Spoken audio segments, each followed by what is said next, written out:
ఇక్కడ అందరూ ఒక పాయింట్ మర్చిపోయారు. ఎందుకంటే మనందరికీ ఈ ప్రపంచానికి పైరసీ మూవీలు అనేది పరిచయం చేసిన ఆ వెబ్సైట్ గురించి ఇప్పుడు ఎవరు ఆలోచించట్లేదు. మీకు గుర్తుండే ఉంటుంది, పైరసీ అనే దాన్ని పరిచయం చేసింది మూవీ రూల్స్, అదేవిధంగా తమిళ్ రాకర్స్ అనే వెబ్సైట్లు.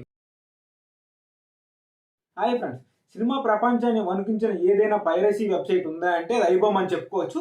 ఎందుకంటే ఐబొమ్మ దెబ్బకి పెద్ద పెద్ద నిర్మాతలు, పెద్ద పెద్ద సినిమా వాళ్ళు కూడా చాలా భయపడ్డారు. ఎందుకంటే వాళ్ళ సినిమాలు ఎక్కడ ఐబొమ్మలు రిలీజ్ కంటే ముందే వస్తాయని. అయితే దీనిపైన పోలీసులకు చాలాసార్లు కంప్లైంట్ ఇవ్వడం జరిగింది, వాళ్ళు కూడా వెతకడం జరిగింది. అప్పట్లో కొన్నిసార్లు పోలీసులు పట్టుకోవడం విఫలమయ్యారు. అయితే ఐబొమ్మ నుంచి ఒక నోటిఫికేషన్ అప్పుడు రావడం జరిగింది, దమ్ముంటే పోలీసులు మమ్మల్ని పట్టుకొని చూపించండి అని. ఈ నోటిఫికేషన్ ఎప్పుడైతే వచ్చిందో దీన్ని పోలీసులు చాలా సీరియస్గా తీసుకొని, సవాలుగా తీసుకొని వాళ్ళు వెతకడం మొదలుపెట్టారు. అయితే ఈ ఎవరైతే ఐబొమ్మ క్రియేట్ చేసిన వ్యక్తి ఉన్నారో రవి అనే వ్యక్తి కరేబియన్ దీవుల్లో ఉండి ఐబొమ్మని అక్కడి నుండి నడిపించడం జరిగింది. అయితే ఎప్పుడైతే ఈ సవాల్ వచ్చిందో పోలీసులు దీన్ని ఒక సీరియస్గా తీసుకున్నారు. అదేవిధంగా మూవీ వాళ్ళు కూడా పద్దగా సినిమాలు ఇలా ఆన్లైన్లో రావడం, వాళ్ళు ఇబ్బంది పడడం, లీక్ అవడం, దీని మీద కూడా ఫోకస్ చేయడం వల్ల ఎక్కువ మొత్తంలో ఐబొమ్మ మీద అందరికీ ఫోకస్ వెళ్ళింది. అయితే ఐబొమ్మకి ఎంత పెద్ద ప్రాధాన్యత ఎందుకు వచ్చిందంటే వాళ్ళు అందించే మూవీస్ కానీ క్వాలిటీ కానీ తక్కువ ఎంబీలో మంచి క్వాలిటీ మూవీస్ రావడం, అదే కూడా ఇంటర్ఫేస్ కూడా ఒక యాప్ టైప్లో ఉండడం వల్ల వాళ్ళకి ఇంత మంచి ప్రజాదరణ వచ్చిందని చెప్పుకోవచ్చు.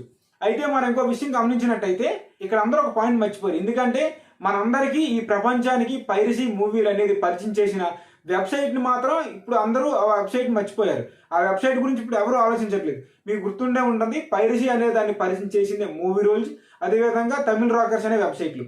అయితే వాళ్ళకి ఎందుకు ఇంత ప్రాధాన్యత రాలేదు, వాళ్ళపైన ఎందుకు ఇంత ఫోకస్ లేదంటే మనం గమనించినట్టయితే ఇంటర్ఫేస్ అనేది చూసుకుంటే మూవీ రూల్స్ ఓపెన్ చేస్తే చాలా వెబ్సైట్లు ఓపెన్ అవుతూ ఉంటాయి, ట్యాబ్స్ అనేవి. దానివల్ల అంత తొందరగా ఎవరు దాన్ని ఓపెన్ చేయడానికి ఇష్టపడేవాళ్ళు కూడా కాదు. అయితే ఏ లింక్ వల్ల ఓపెన్ చేస్తే మూవీ డౌన్లోడ్ అయితే కూడా తెలియదు, కొద్దిగా ఇబ్బంది పడేవాళ్ళు. అయితే ఐబొమ్మ ఇంటర్ఫేస్ వచ్చేసరికి డైరెక్ట్గా మనకి సినిమా కనిపించింది, ఓపెన్ చేసి డౌన్లోడ్ చేసుకోవచ్చు, తక్కువ ఎంబీలోనే మంచి క్వాలిటీ వచ్చింది, అలా ఉండేది. అయితే ఇప్పుడు ఐబొమ్మ క్లోజ్ అయింది కాబట్టి ఆ వ్యక్తి దొరికిపోయాడు. పోలీసులు యూజర్ నేమ్ పాస్వర్డ్ తీసుకొని ఐబొమ్మ పప్పం టీవీని క్లోజ్ చేయడం జరిగింది. అయితే ఇప్పుడు నెక్స్ట్ మూవీ రూల్స్ని టచ్ చేస్తారా, మూవీ రూల్స్ని క్లోజ్ చేస్తారా? ఈ మూవీ రూల్స్ అనేది క్లోజ్ అయితే ఇంక ఇంటర్నెట్ ప్రపంచం నుంచి పైరసీ సినిమాలు దూరం చేసినట్టే.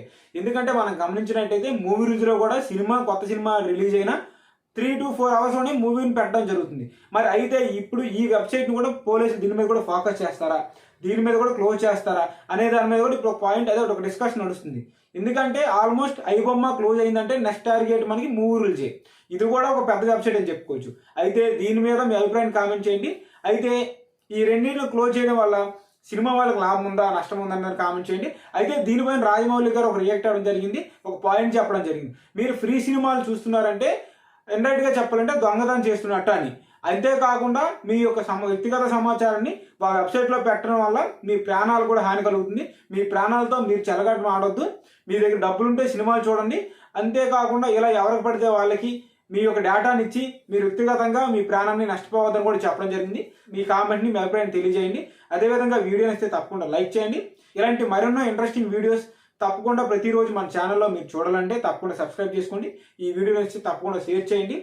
Thank you. మళ్ళీ నెక్స్ట్ వీడియోలో కలుద్దాం. Signing off.